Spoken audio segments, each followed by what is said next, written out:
Three mere mortals discover their ability to create entire universes with their minds alone.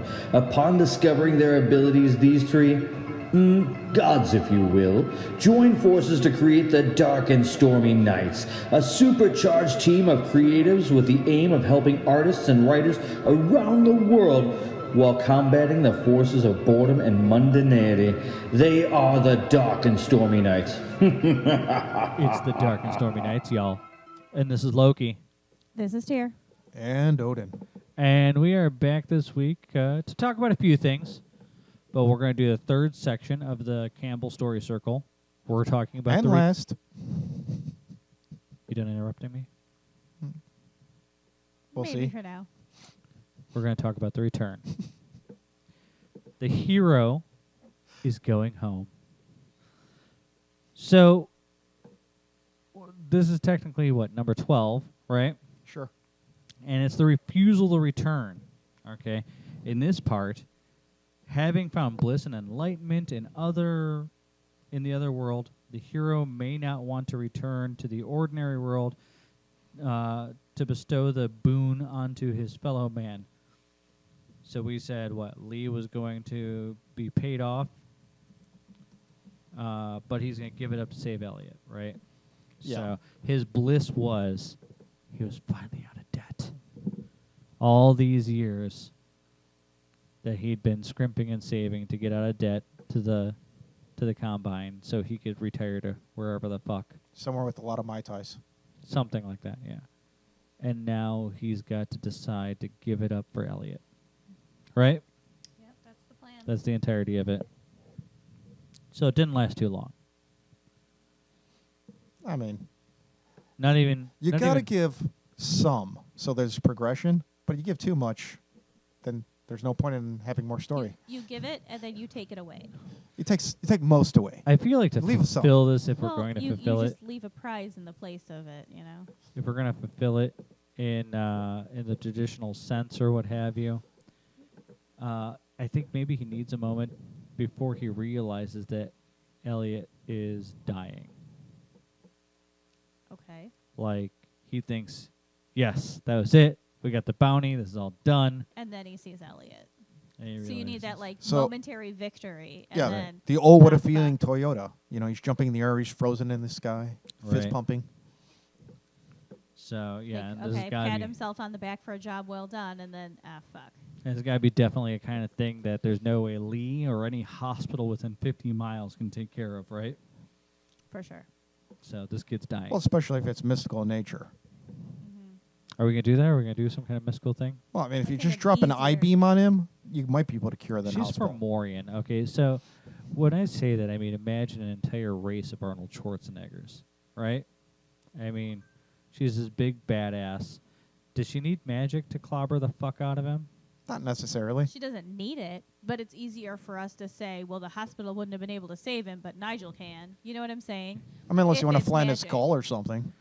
Yeah, so, you know, you're saying I-beam, and I-beam through the chest could do it.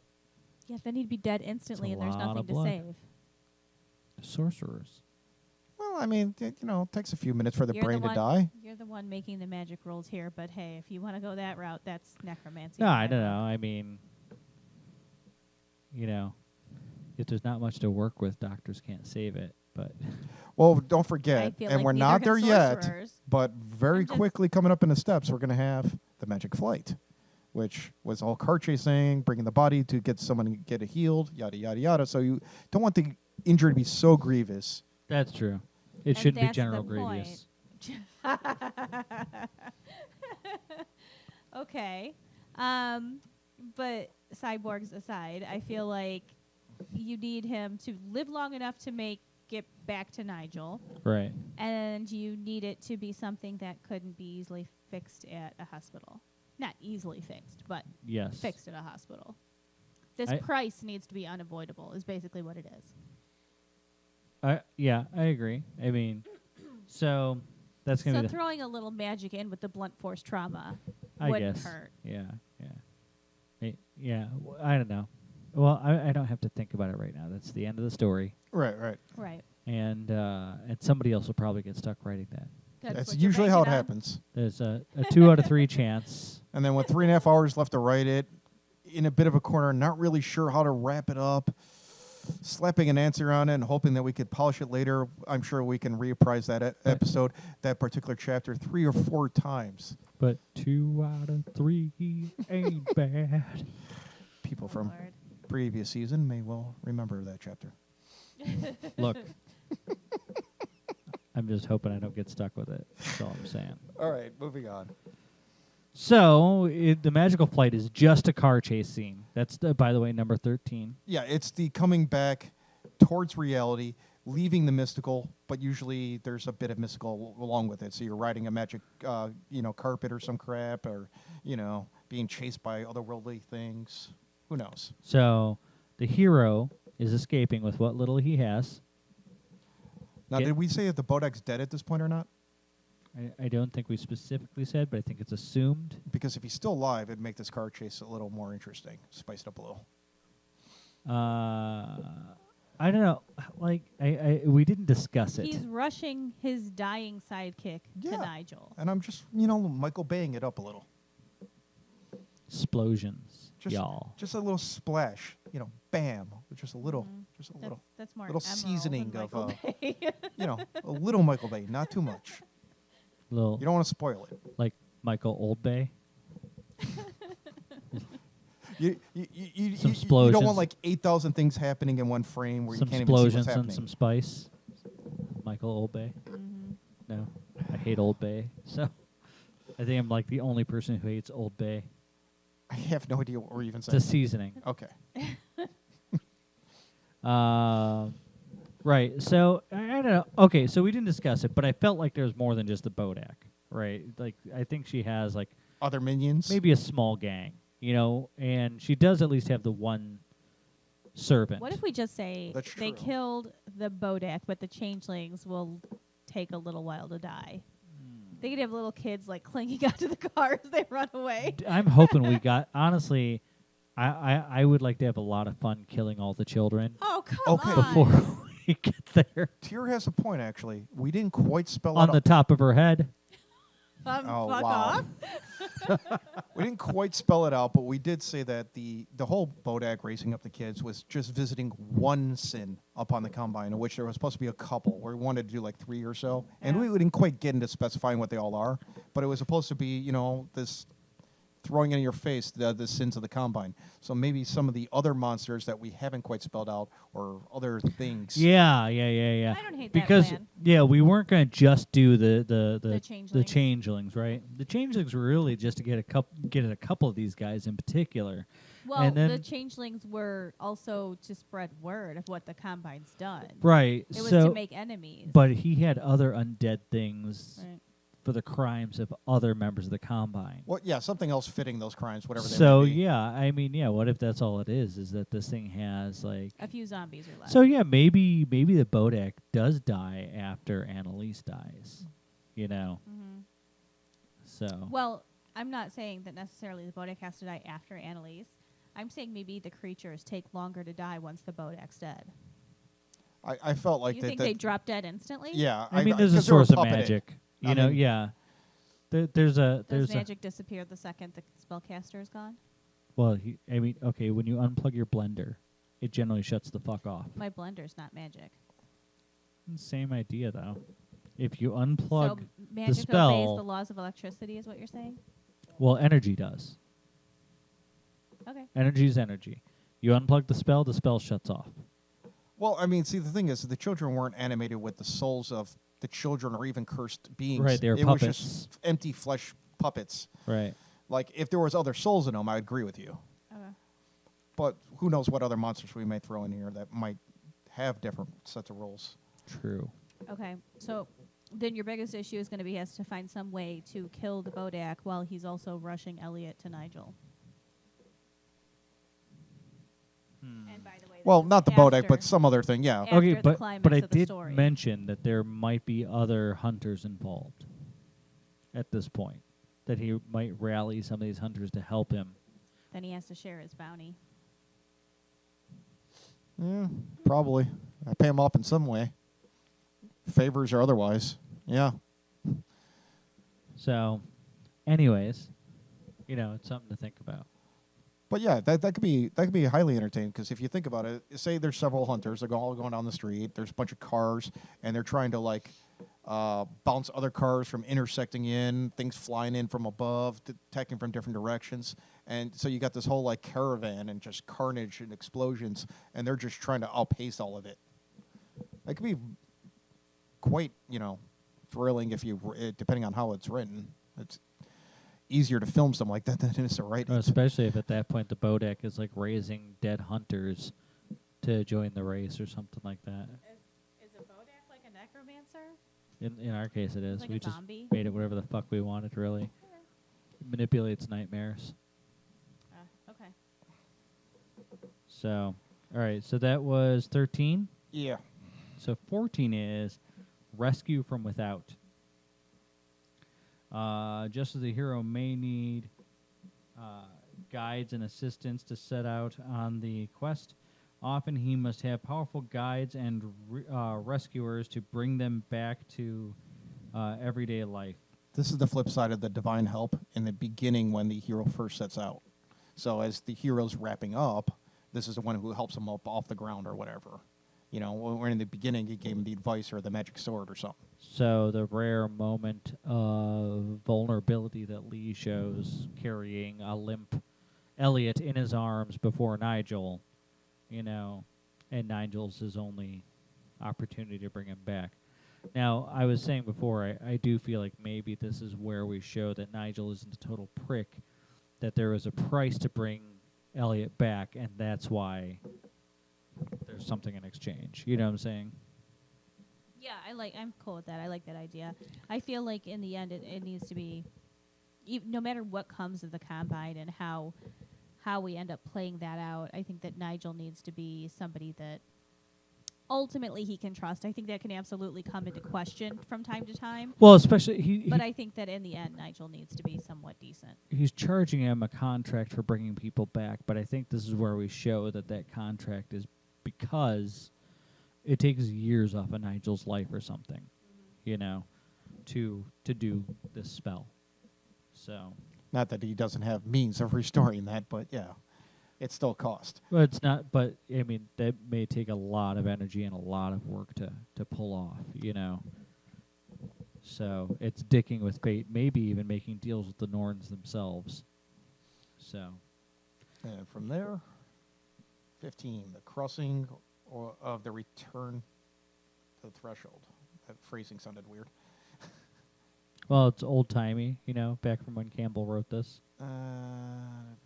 The trick in returning is to retain the wisdom gained on the quest, to integrate that wisdom into human life, and then maybe figure out how to share the wisdom with the rest of the world. Yeah. I'm not sure that the rest of the world may necessarily be involved, but maybe Well, I mean, Prometheus sharing fire with mankind. Lee, This Elliot, is- and a couple of the Yeah. other hunters, maybe. They live in a secret society, so there's nothing to share. This is just establishing new normal. So, yeah, Elliot's now the sidekick. Lee has to tolerate other human beings, Yeah, but it wouldn't be bad to at least impart a piece of wisdom to Elliot in this moment, either Sure. like the Zombieland rules or whatever, Oh, no doubt he's definitely had a crash course in unweaving mystical threats. Did we say we were going to have him make it obvious that he was back at the end of the story, though? I think that at first, I liked the idea of doing a scene where Nigel puts the price in front of Lee, and he says, "Look, you have enough to pay off your debt, but saving Elliot is going to cost you." And I think that once the price is put in front of us, we cut away. That's the end of the chapter. Right. You don't know what Lee decided. And then in the next chapter, you have Lee on his own, either gearing up for a fight or in the middle of a fight, and you don't know what the decision made was. But I think that by the end of the book, you have Elliot come in and do whatever he's going to contribute to that scene, to that fight, to that gearing up or whatever. Right, so we maybe make it a little more obvious now that Elliot is Lee's sidekick at this point, right? Right. So that, excuse me, he did return with him. Mm-hmm. But I like the idea that maybe he shares a little bit of wisdom with Elliot in this moment. You know. So maybe in the chapter when Elliot shows up, it's like a teaching moment. Yeah, something Mhm. because I personally, as you know, somebody who's educated and been through all this and stuff, I feel like education is caring. You know what I'm saying? Right, I And agree. imparting- And maybe it should almost sure. be like, I mean, if you ever mentor anybody, you wouldn't bother if you didn't care on something. Right, right. right. Well, I mean, if they're paying you, that's one thing. But that's not what this is. This is, you know, that kind of No, I'm like you thinking- do with a son or. Yeah, and that's what I'm saying is like maybe this is how we show that Lee is kind of softening up towards him is we have it be the lesson and then good job, kid. And Right. like that's that like Okay. moment, you know, If for you Elliot. if you need a Loves roadmap for me. this, yeah, exactly. if you need a roadmap for this, the most recent God of War, boy. Yeah. Well, you know, I don't know. Maybe it's because of the way I played it, but there was a little too much boy before you got to the part where you realized how much you did care for Atreus. So. I mean, it was a whole father-son love story. I mean, really. Yeah. So, all In right. the most innocent sense, you sick bastards. Just want to clarify that. Nobody was talking to us. I know, but if they're listening to us, I think he's hearing things. you know. I mean, come on. With our audience. I mean, they listen to this far after finger puppets. I don't think the finger puppets was the worst part of our show. I think that was probably the point where Loki was discussing how a surrogate works. I don't remember this. Nor oh, I. That's convenient amnesia you have there. I'm thankfully. All right, let's move on. Master of Two Worlds. All right. Do you know what that is? The The step is usually represented by a Jesus, Buddha. transcendental hero like Jesus or Gautama Buddha for a human hero. It may mean achieving a balance between the material and spiritual. The person has become comfortable and competent in both the inner and outer worlds. So we said Elliot is an apprentice. Lee has softened towards the kid. I think there's a little more to it than that. I don't know. Maybe It's maybe we show them working as a team, like more capable. a lot of these steps sound very much the same, even though they're totally different. Okay, so we did talk about something before, but I feel like maybe we make one more nod here or something that Elliot has gained something from this more than what was intended, you know? Well, we haven't disclosed that to our listenership as of yet, but we were discussing off air of Elliot possibly having an ability to mirror effects of mystical objects that he's handled. So then maybe by this point we disclose that Well, in I'm a saying more obvious sense than we've Maybe breadcrumbed. the only deliberate time he does it in the story. Okay, I think maybe like a hint of magic, but I don't think that we should really like blatantly do the magic until further down the series. Yeah, nothing big. Well, I think what Loki's saying is this is the first time with intent he activates fine. something. Yeah, because we talked about him doing But it. I don't think you like- stop and address it here. I think he just does. we it. talk about 2 or 3 times he accidentally does it throughout the story. So he puts on Lee's sunglasses, which allow him to see mystical energies and the true forms of things. And then when he takes them off, he finds that when he wants to, he can still see like that. You know, or we were talking like he has an enchanted gun, and for whatever reason, at some point, he's had to handle and fire it. And then when he's given another smaller, like 9mm or something, the similar effect emits He's from able his to gun. copy the ability, right? You know, and all this is happening without his will or knowledge at first. And I'm saying in that last moment, probably the very last chapter, you know, he does this thing on purpose. So, for the first time in the entire story. And probably in the most inconsequential thing. Something silly. You know, it doesn't even matter. Of course, what does this mean? Is he Fae? Is he sorcerer? Who the hell knows? the end of the This story, is who all cares? future books. So, So, but I like the idea that it also cliffhangers it, and then you want Oh to yeah, know. it's a mystery built yeah. in. Well, what happens with Elliot in the next story? You know, well, you're going to have to read it, motherfucker. So, Which, honestly, we've almost got fully written at this point because of the way we had to Yeah. arc out this one. we got some ideas. It did cascade, yes. All right, and lastly, number 17, freedom to live. In this step, mastery leads to freedom from the fear of death, which in turn is the freedom to live. This is sometimes referred to as living in the moment, and neither anticipating the future nor regretting the past. I see no application to the fictional story, non-religious, mystical experience of our book. I don't see a parallel. Well, I think that at the very least, for the first time in the whole story, since Elliot has been introduced to the Fey world, he's not afraid. So I think Okay, I can accept that I think interpretation. there's that. That's fair. So But the only point I was making is maybe even excited. these 17 steps are an elaboration and optional series of steps of the eightfold story, circle, or monomyth. Well, they're vague too. I mean, they can be changed and shifted. They're not all needed, nor do they all have to occur exactly in the same order. But if you do plot it straight to a T, you can end up with a movie like Star Wars. So it's not a bad formula. Hopefully better. So, all right, so we're going to take a quick break, and we will come back with... Was there more mythology we want to impart? Or We were going to go over a little with the magic system. the magic system. Okay, so yes, our world has a very particular magic system, and we'll come back in a little bit and discuss it. It's me, your favorite. That's right, Odin. You can hear even more of me in my mellifluous tomes as we, the dark and stormy nights, returns. You're welcome. Okay, so we're back to talk a little bit about world building, and we've got some magic rules. We discussed some of this off air. We can rip it out a little bit, but essentially, the Combine is a team. Well, I'm not sure if I would call them a team, but a Association, a cabal, a Coven, council, cabal of sorcerers.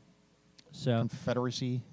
these sorcerers cast magic through multiple means, but we decided that our magic, it requires some kind of... See, I see them as a firm, like a large attorney building. But that's the thing, is that it's okay for the actual like visual of the Combine to be a little vague, because really you're not going to see it. Yeah. You see like the window It's to the not just- Combine. Well, I feel I like think some of they're them have more of a- offices. I think they're more of a Congress in that I don't not think ones they... that you can see though. I don't think they like each other necessarily. I think some of them do, but I think some of them hate each other. Well, I feel Nigel has an office, like all wood with a giant desk. Nigel, it would be Yeah, the but you equivalent can't of an see it. aide. He is not one of the Combine themselves. He'd be like a lesser, because he's dealing No, with I feel people. like he's one He of has the a Combine, job. but a lower level. Yeah, he has a job. A lot of the higher ups, they're a little more than decision makers, you know. So he has to deal with the dirty humans.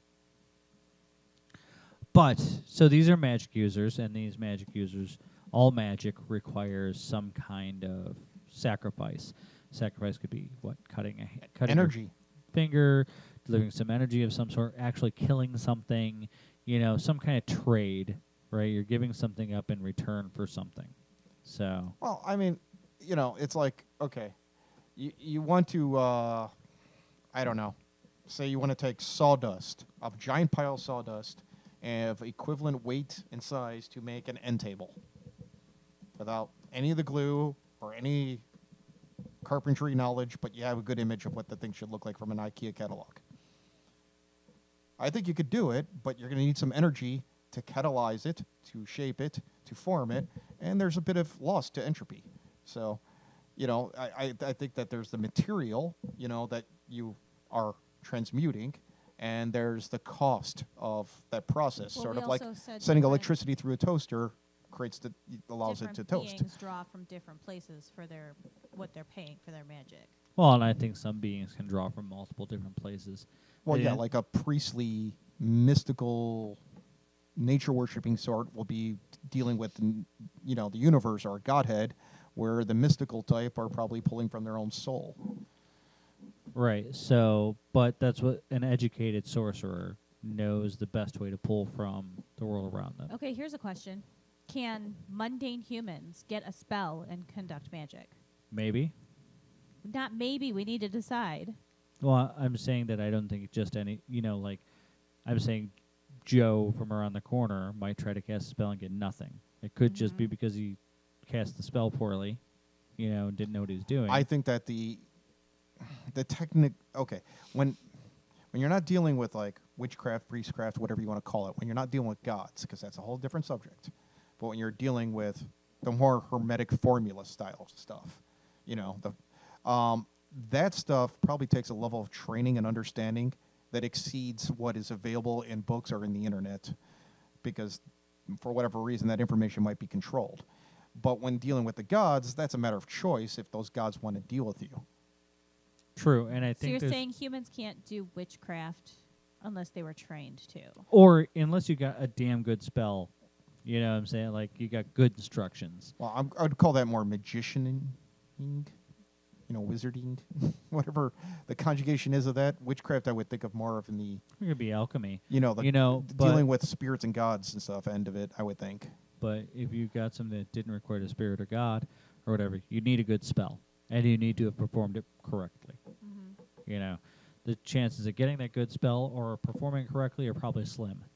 Right. No, I'm not asking because I think we should have humans conducting spells. You're asking no, I if think they just can. anybody can cast magic. Correct. Right. I think it's always a possibility. It's just highly unlikely. Is it a skill or is it blood? Mm-hmm. It's Both. probably both, but yeah, it's not to say you couldn't do something without the blood, you know, of a. Right. Not the same level of things, obviously. But yeah, but maybe some. yeah, you'll probably never be as powerful as somebody in the combine, but you might be able to pull something off. Well, I mean, a combine is a human with maybe some blessed abilities of some kind, but a whole lot of training. The combine is a Fae- diverse group of people who can do a varied degree of magics of various different types. Not everybody in the combine looks exactly like everybody else. in I'm the sure that's combine. true.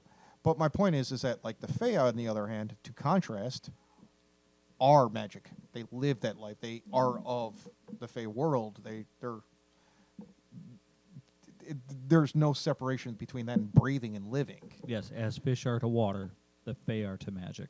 So there's a huge power difference there. Okay. And if the combine weren't the most powerful, the Fae would ignore the treaty. Yeah, that makes sense. Yeah, so the Combine aren't all of the wizards in the If universe. nothing else, They're just the intermediate to more powerful ones that have all congregated yeah, in one I think place. they're the most powerful that have There's- taken it upon themselves to make sure that the life that they built isn't destroyed by stupidity. There's going to be lesser kitchen witches out there that no one gives a crap about. A war between the Seelie and Unseelie would be devastating to the human world. Why? It's just an insane amount of power. Well, not just be- that. That's the balance. They're supposed to have like mock battles, a shift of power. That's the whole Holly King versus Oak King thing. You know, sometimes it's summer, sometimes it's winter. You have a shift of balance of between, you know, growth and decay. That's natural cycle of things. They're supposed to always be warring, but straight up war, like all out war, Right. that's ending of the universe kind of thing. You don't want that to go on long. Yeah, at the moment I see it like two fraternities at war. They're playing pranks on each other. They Right. might kidnap somebody. War.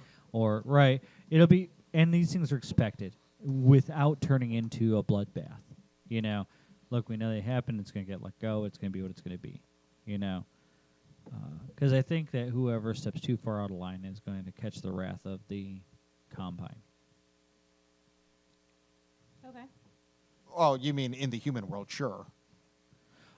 Well, I think it's all kind of a blur at this point anyways. That much magic is happening in a singular space. It bleeds through here. Yeah, there are overlapped realms around the Combine. That was one thing we discussed, is that part of town is thin and Right. is actually in both places, which are just one place because of how they're layered. But the rest of the Fey world is policed by themselves. Everywhere if a at all. huntsman inn can be found, the veil is thin. I like that. That's why it's suppose. there. Okay. I've made notes on all of this. Okay. So we have it for when we actually start writing the magic system and the world building. Is there anything else you guys want to add? It'll definitely be an improvement over the last book. I mean, the last book. Well, now was- we have access to the actual notes. We can look at them instead of like, what did you have notes on? You guys Yeah. always had access to the other notes. No, but like, I feel this is a much more complicated magic world, I think, than the other one was. Okay, so my own Somewhat. note on this, I think it's the same world. I don't think we defined the other one well. Fine. Then our characters weren't so enveloped in the magic world in the other book. No, the villains were. the heroes were not. Villains were. I don't know if it's the same world or not. I kind of feel that steampunk is so far from the reality we understand, where this is Also, the reality we understand At the with point another when layer. Desmond was about to pull an old god through, I feel like the Combine would have intervened. Well, Oh. I don't think the Combine existed at that point. I think the Really? Combine would have existed as a reaction to that. It could, or it could have been around since the Middle Ages. I don't know. Say, I feel like they're much older. I kind of feel like it would go back to the Hermetic Lodges, like 18th century kind of BS. Maybe. Maybe some long tradition coming out of Europe. Okay, so what else do we need to know? So we said the Huntsman Inn and all of the Huntsman Inns are basically sitting on a doorway between the Combine and the human world, right? So like when Nigel goes back in his office, it's not really his office. He's crossing realms. And when he comes through to talk with the hunters or place bounties, it's him coming through from the other realm. I mean, it could Right. be, but that's not how I saw it. Isn't that how we... I was actually saying that both realms are actually flanned out here. They're literally one. So like two different layers, like pieces of paper. So you want the This background is where of they the Huntsman touch. Inn to be where all the sorcerers are hanging out? Yeah. If you jab a pencil between two pieces of paper, that's the Huntsman Inn. That's where the realms overlap. I mean, it could be true that all Huntsman Inns are the same Huntsman Inn. Okay, that's trippy. That's fine, but like It's fun. I kinda like it. Be figured out because It's unnecessary though. keep changing what you're saying. Well, not necessarily. We're just getting an argument of understanding each other's perspectives and then agreeing on what the hell we're Okay. talking about. I'm the one writing the notes, so I need you Right. guys to agree on shit. I don't care, What but part I like mine. do you 'cause I feel that said mine. anybody disagrees on? What original plotting said that the Huntsman Inns are in the human realm, but there is a gateway that leads back to where the Combine is, which is not even on Earth. So Oh, right, that's how but, you saw it. but the Combine isn't also That's how is Loki also defined it. not necessarily in the Fey world. I didn't say it was. In the Okay, Fey so world. some sort of in between realm I didn't created say it was by. in the Fey world at all. So what you're So- saying is, Basically, don't know where the sorcerers are, and why would they tell you? Right. so if the Fey spirit world's on one piece of paper and the Earth realm is on another piece of paper, the space between is the Combine. And then we the put a bridge pencil through between. the whole thing. Interesting. I like it. So they're all a nexus. Which actually would make sense for it all to I be don't one think hotel. That the sorcerers I would like it. ever let anybody know where that much power is hiding. Oh no! All they have to do is close the door. I don't think that people can just walk through their doors. That's what I'm saying. Yeah. Well, I think you can. It doesn't mean I it think doesn't all anyone can exist in that place, but that place isn't necessarily that place. The geometry is all wrong. Anybody can walk into the That's hotel, but how far you get in the hotel Yeah, is the another matter. hotel. Yeah. No, we're talking But about not through the that doorway door. into Or the 13th floor. We could do that. Like it's the elevator to the 13th floor, so kind of thing. This is all a 1-floor hotel or 2-floor hotel. Oh, They're well. shitty. 2 floors. It is an inn. It's a motel. Sometimes they get up to 3. I don't know. And they're really Never nice stayed in a ones. motel. They're dirty and gross. And, Uh-huh. Okay. well, not really, but that's what the glamour looks like. Right. Yeah, especially if they're going to be using these as condos. So you saw Umbrella Academy. Yeah. It's where the 2 people with the animal masks were staying. Yeah. God, I do not remember this. I gotta Are watch they that going to again. get messages from another world in their freezer too? Well, the hunters could. Yeah. I mean, I don't think it's necessarily.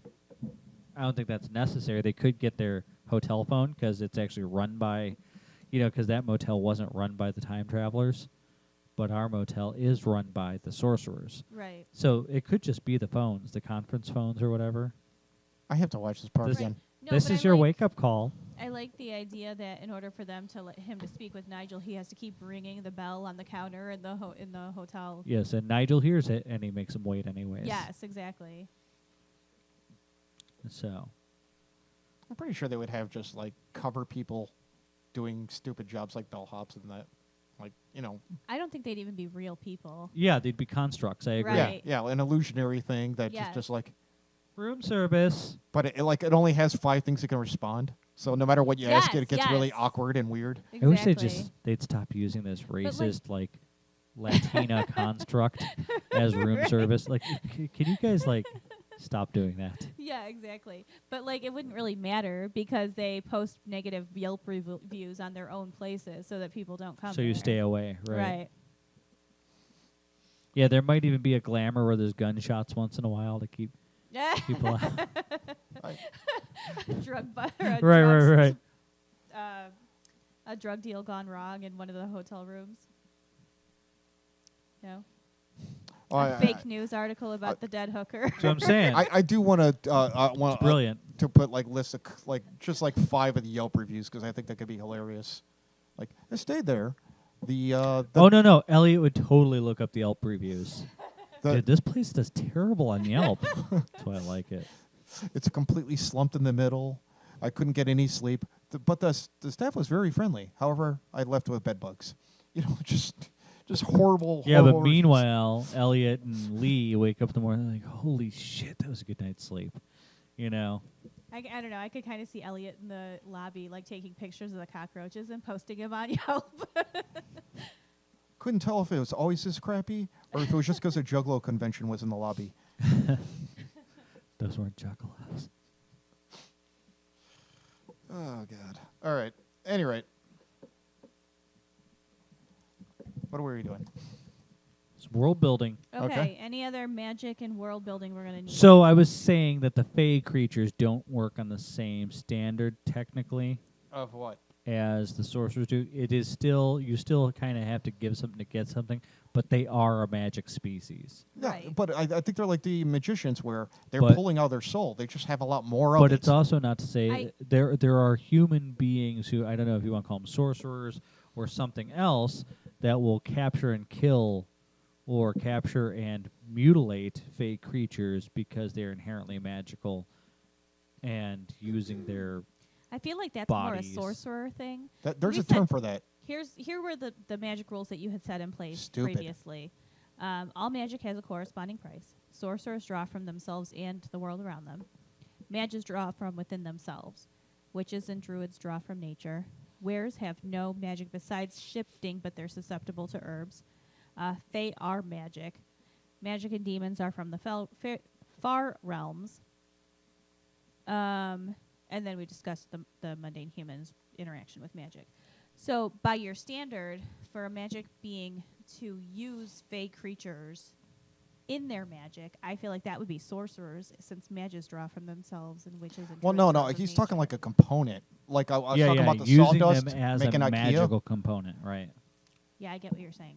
I don't think sorcerer. It doesn't matter. You don't have to have any magical ability to begin with to do this, because I just feel like I'm not saying that the others couldn't do it. I'm just saying, as for the most part, I don't see why they would.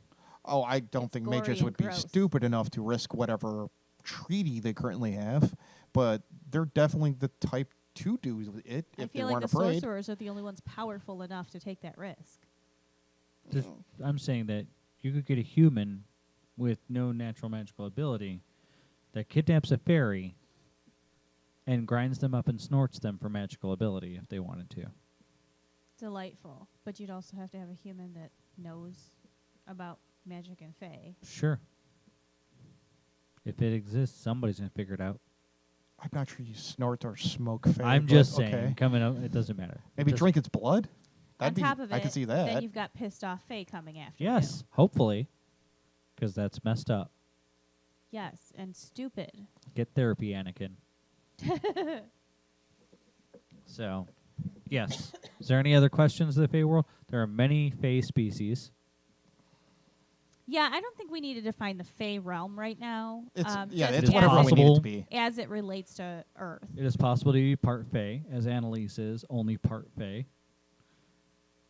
But she's Fey enough to incur the wrath of a treaty. So, but that's not true of everything. There are probably Fey creatures that live here There are probably fey creatures that live on Earth that don't know fey creatures exist. Oh, you mean like someone's the grandson of Faye and is like has no knowledge of that? Right.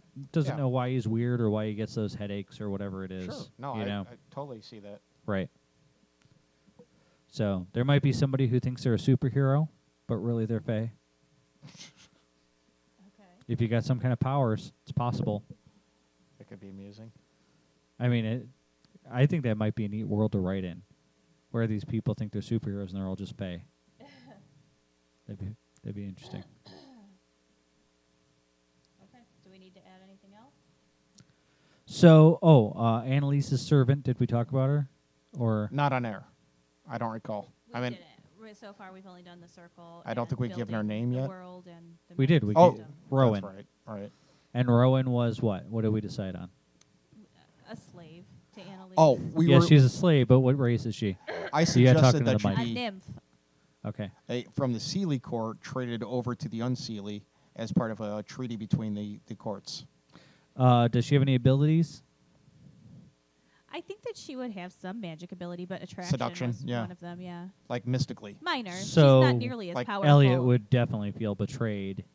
Yes, I think If that you Elliot figured that. falls hard and fast, and I think that we need to introduce her pretty much right after Annalise would see Lee and Elliot involved with her changelings. Well, so I think that what we're going to have to say is that the person that Annalise took the identity of probably had a female partner, and they are imposters for that original hunter and her female partner. I mean, I don't. She's only interpreting. I mean, I don't know if they both have to impersonate. I don't know if think that's that- necessary. I don't think there has to be any line drawn between Rowan and Annalise at all. For Right. most They of the don't story. necessarily have to be seen in public. I don't think they should be seen together. Okay. I should seem like a completely different character. I'm almost seeing like Lee and Elliot encounter the changelings for the first time, and that goes badly or whatever. The next time they encounter them, there's this girl who comes out of nowhere, and she's like, "Come with me, I'll get you out of here." And that's how he meets this girl, or something to that extent, where she helps him. Yeah, I or get you. Something like that. And then next thing you know, like Elliot's in love with this girl. We'll have to see where it goes in And plotting. I Yeah. feel that it's important that we bear in mind as we're writing him. He's innocent and a little goofy at first, but he should come off kind of sweet and caring. And then as he grows and matures and hardens and becomes a little more dangerous, he still has some of that sweet innocence that was once in him. And that's what eventually will turn Rowan around. I think that it needs to be, he's almost got this like It'll- childlike optimism to That's him. what I'm saying. It should feel justified when think that she that- turns, like it's been building. You know what I mean? Okay. So we'll be back in a little bit, but what are we coming back with? Are we coming back with more of this, or were we going to try? I think we need to do some plotting, maybe. Okay, so we're going to try and plot the Of the next chapter? Okay, so we're going to plot chapter 1 after the break. Meanwhile, deep within the depths of Castle Numbskull, our intrepid heroes explore the idea of being entertaining for once. Back to the action! Okay, so we've got 20 minutes to plot chapter 1. Or at least the first part of it, yes. Go. Really? All right. Now, in fairness, Loki did write a small chapter and a bit of an outline, It wasn't a chapter, it was just where I thought it would start. which I may or may not obey because apparently it's falling on me, which is okay because I'm actually very interested in jumping on this. I'm trying to buy a house. Cut me some slack. It's fine. It's fine. And Tyr is actually, she has an idea for a opening chapter break or possibly prologue or something. We don't know where it's going to go. I mean, she And I'm can still probably write just it going if to let you that guys wanted stand to. as is and let her have that and just take my idea and see where it goes. And we'll Frankenstein this or say it's crap later. We'll And then figure it out. We'll fix it the following week. Yeah. We'll bring the unicorn back to life. Yes. We'll pump it back up. Okay, You so just- do we you want can't to put the talk blood back in. about where Odin has seen this starting? And so we were kind of talking that Lee's gun won't fire because, as we said, Lee is the broke bounty hunter. So Well, all of you his got to set us up. Where are we at this point? We're in the car chase, right? Yeah. There, well, he's on foot, right? Lee Lee's has on jumped in foot. the car and Right, but the commandeered. reason he's running from the werewolf in the first place is because his gun. I is get a piece feeling of we shit. saw Right. this at different points. So, yeah. So maybe he tries to fire at the wolf. Click. Nothing Right. happens. Oh shit, gotta run. Yeah. So he's running down the street trying to like smack on his gun and get it to work, while the wolf is chasing him.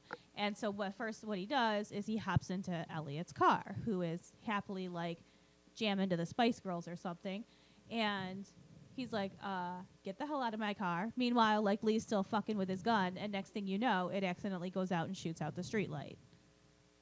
And oh shit, there's a wolf chasing my car. Right? Right. What the fuck is that? Yeah. Why is there a homeless guy chasing you? And then, oh shit, That's a hairy homeless guy.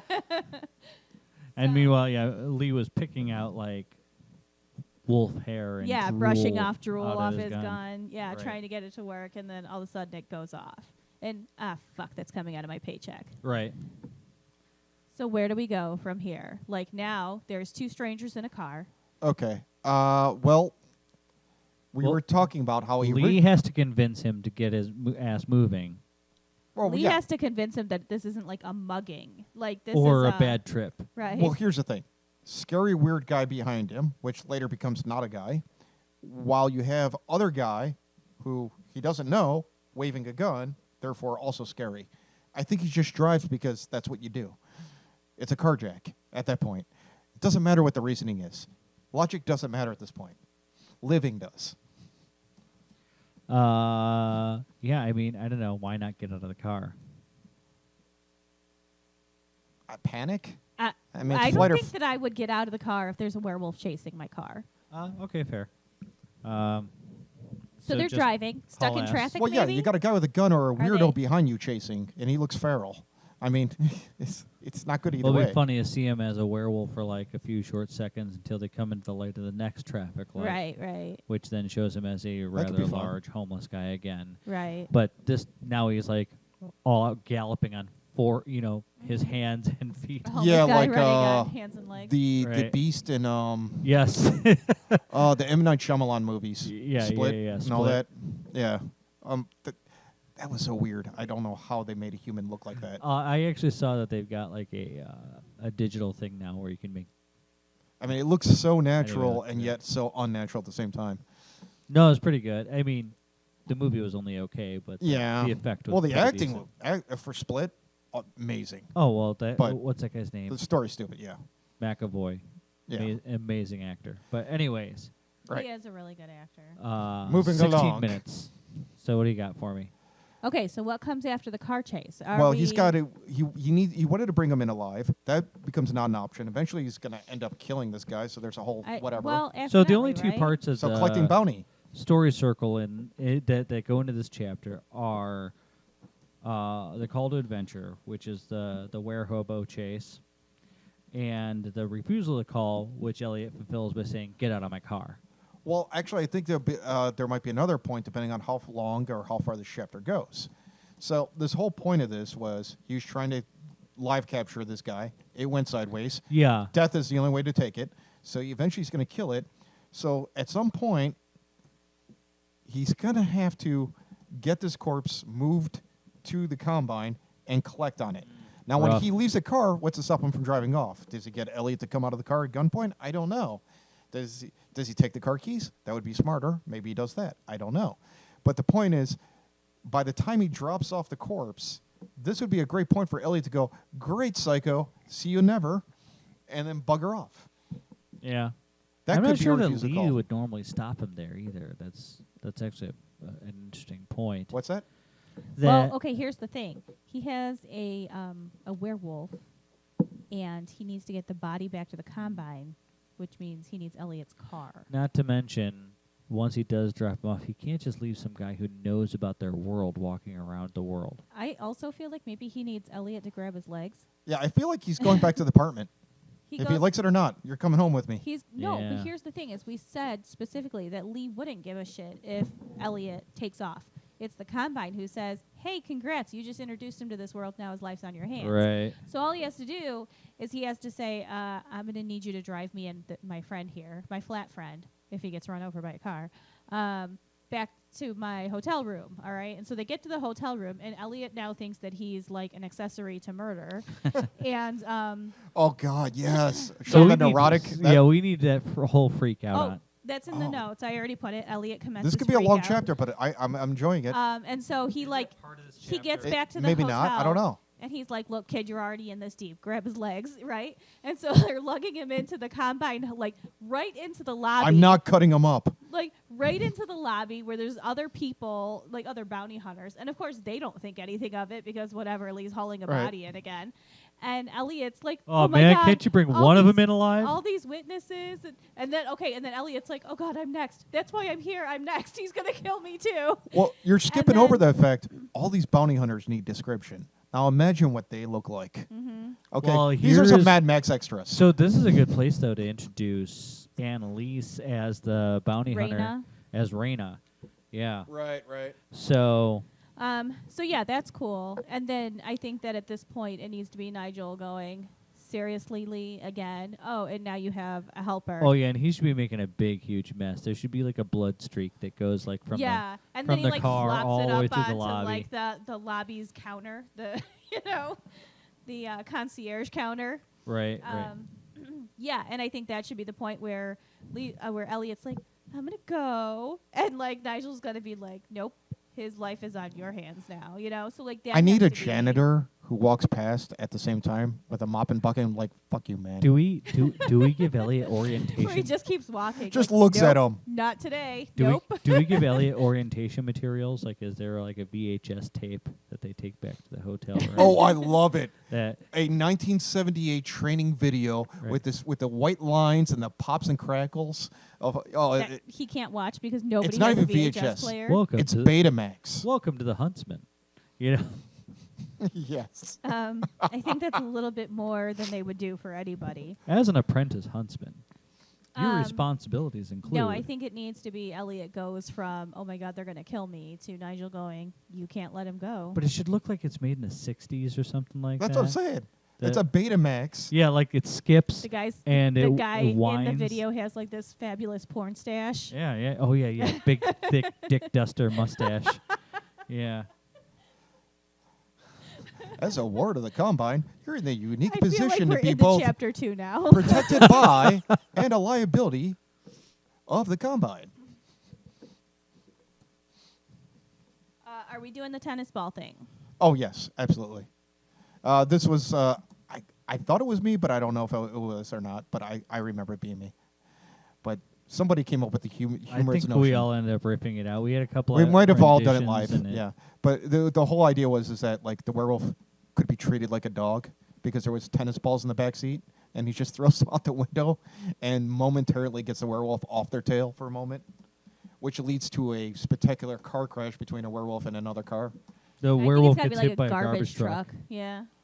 Well, that wouldn't be a car crash. That would just be a werewolf going that way. which we also blame slightly on the pixie.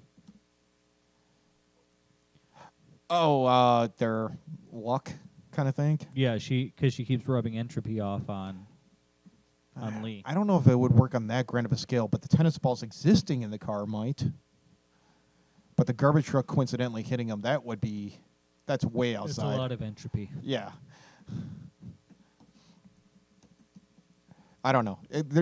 See, that's what I like about this story. There's lots of opportunity for naturally, I don't know what the term is, but naturally arising humor.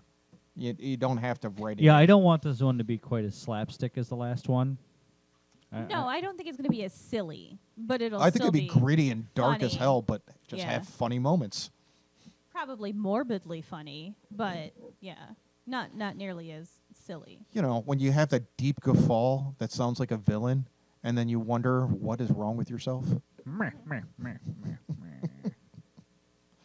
Sorry. All right, anything else in chapter 1? Is that enough for you? Is there Okay, more? so let's see. Possible setup of normality, depending on how we want to go about that. No, not possible setup. You're setting up normality for Well, both these of some characters. kind. But the point is then, Elliot's a pizza driver. yeah, Lee carjacking, is a hunter. being That's chased it. by a werewolf. Well, so not only is Lee a hunter, but Lee is a hunter that has the worst equipment and is probably respected the least out of the hunters in this area. So, and you've set up exactly why that is. Because he's saving money. Because he's cheap Yeah. and he keeps screwing himself. See, I don't think it's the worst. He just has a huge variety, and he doesn't have the newest gadgets. And he doesn't care if anybody likes him. Oh, no, not at all. I mean, I see him as having casual friends or at least begrudging respect from other bounty hunters. But most of them just look at him as an aging, drunken loser. Well, a selfish, aging, drunken loser. However, capable. So, You know, it's kind of hard to argue that he gets results. He's not dead. He's being old and a bounty hunter means it means something. You know. and there's worse things than having Lee have your back. He's going to charge you for it, but he's See, I feel like most bounty hunters wouldn't want him on their back because they'd be afraid that he might not be there in time. Like, sure, he might get the capture, but someone might die in the process. no, I'm saying that he's the kind of guy who's like, oh no, but it's my kill. I got this. Oh, the argue over the collar? Yeah, Okay, so do you guys want to go over the notes that I have here? sure. Okay, my thought is that the chapter ends when he basically throws the dead wolf onto the concierge counter. He's like, all right, where's my bounty? And Nigel is like, well, here's your bounty. And now that you brought that kid in, he's on you, you know? And so, like, that's where it ends, where this kid's life is now Lee's responsibility. Okay. I feel like the second chapter I do like the should exist or... VHS tape though. Oh, yeah, That's that would fine, be fun. but I throw like that. in the second chapter or whatever. Well, I'm no, saying it could he be gives it to happening him while there. they're arguing No, they don't over. have to watch it. He just gives it to them. That's it. That's all it has. Oh, no, I saw him as like... Open chapter 2 with him watching this ridiculous video. I Right. mean, we can do whatever. It doesn't matter. But what I was seeing since Loki introduced the concept is that while he's in the counter arguing over this corpse and his money, and they're like, what about the bar or whatever, they just walk him off to the sidekick room and sit him down in front of a crappy old TV with a Betamax and make him watch this for 20 minutes while they're still haggling. I just feel like Lee is not going to take him on unless Nigel's like, fuck you, he's your problem. You know? Like, there's, I don't know. if That's the bounty true. If we hunters do would separate care. him, he might just leave. Right. that's kind of Well, you know fair. what he'll probably say is something along the lines of like, okay, well, we can indenture him to someone else, but it's going to come out of your pay. I'm not Right. sure he can. Like his training is going to come on. He's the one who brought this kid in. Yeah, no, I think it's like some weird honor. It's a ward. And System. the He's a other ward. thing, Yeah, I don't the think he has other a thing choice. is if they put it off on somebody else, then Lee has no control over whether that kid gets killed. At least if he's under Well, he his doesn't care. care about him at the moment. No, but He does if it's his ass. Tyr has a point. It's his fault that he exists in this world now. Yeah. So any fuck up he does is reflects on him, regardless if he's had a hand in training him.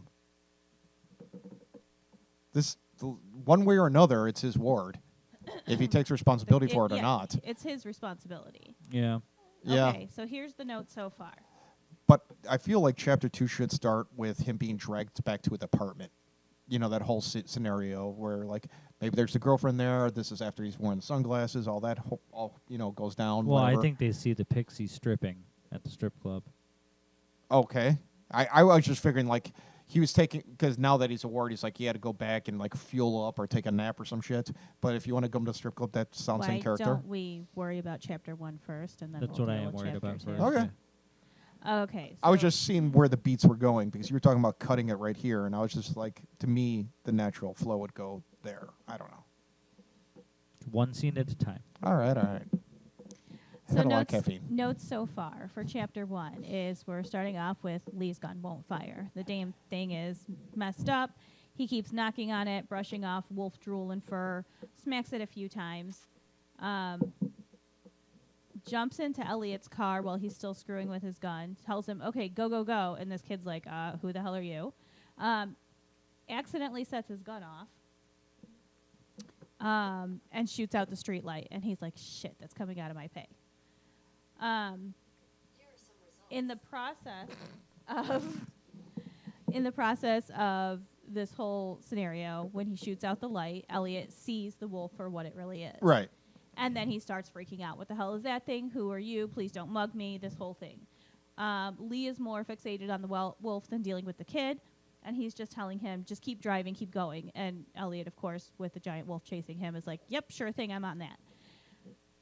Lee finds tennis balls in the car after he's trying everything, throwing it at the wolf, trying to get this thing to quit, trying to eat him. And the tennis balls work until the wolf gets hit by a car or a truck or whatever it is. So Lee's ticked off now because the bounty for the dead wolf is not quite what the bounty for the live wolf was. And he's going to need Elliot's car to haul the wolf body back to the hotel. So he gets Elliot to hang on long enough for him to load up the wolf on the roof, in the trunk, whatever it is. I feel like mostly in the trunk, but without the trunk really closing properly. Like there's a Bungee bungee cord. Yeah, exactly. Okay, so they get back to the hotel, and Elliot is now an accessory to murder. And he's like, hey, kid, get his legs. They're carrying this dead body, like, right in the front door of this hotel. And this kid's like, I'm going to jail. I'm going to die. And then he sees all the other bounty hunters. He's like, definitely going to die. And then he goes up to the counter. They toss the body up there. And Lee is complaining to Nigel that he wants his bounty. And Nigel tells him that Elliot's life is now his responsibility. There's probably an explanation in there to Nigel in order for him to understand who the kid is. But Oh, there's a couple of finding interesting things. So he's lifting up this corpse. It's going to smell like wet dog. Mm-hmm. But, it was some kind of homeless guy, they thought. But as he walks into the building, he's out of the street lights and into the actual magical world. It immediately would look like a giant werewolf. Which case he'd probably drop the damn thing. Are we happy with it? Are you guys good with it? Yeah, it's there's, I don't know, it's interesting, a lot of humor. You know right off what's happening. So you're going to put that in the file and just invite him to it? He's already in it. All right. So you can just take right from that. Okay. We good? We good? I think so. Anything else? I don't think so. I think that's good for chapter 1. We'll see how it actually ends up playing out, and then we can talk chapter 2 after that. Wonderful. If there's nothing else, go follow us on Twitter at the Dark Stormy K1. Go check us out on YouTube. We're on a whole bunch of different platforms. Podbean, the darkandstormynights.podbean.com. You can check us out at the darkandstormynights.vigbasirmedia.com. That's our website. What else is there? Are we doing book reviews at the moment or no? I'm in the middle of one now. It's been slow going, but yeah. Yeah, we're all kind of busy at the beginning of the year, so right now. So we'll get back to full steam shortly. Hit us up. Feel free to message us, leave comments, subscribe. Tell us where you think the story should be going. Yep. Give us your input. We'll definitely take it into mind. We'll at the very least be talking about it on the show. Mm-hmm. All right. And don't be afraid to comment, like, subscribe, tell friends about us. We'll love you long time for it. So talk to you next week. Bye.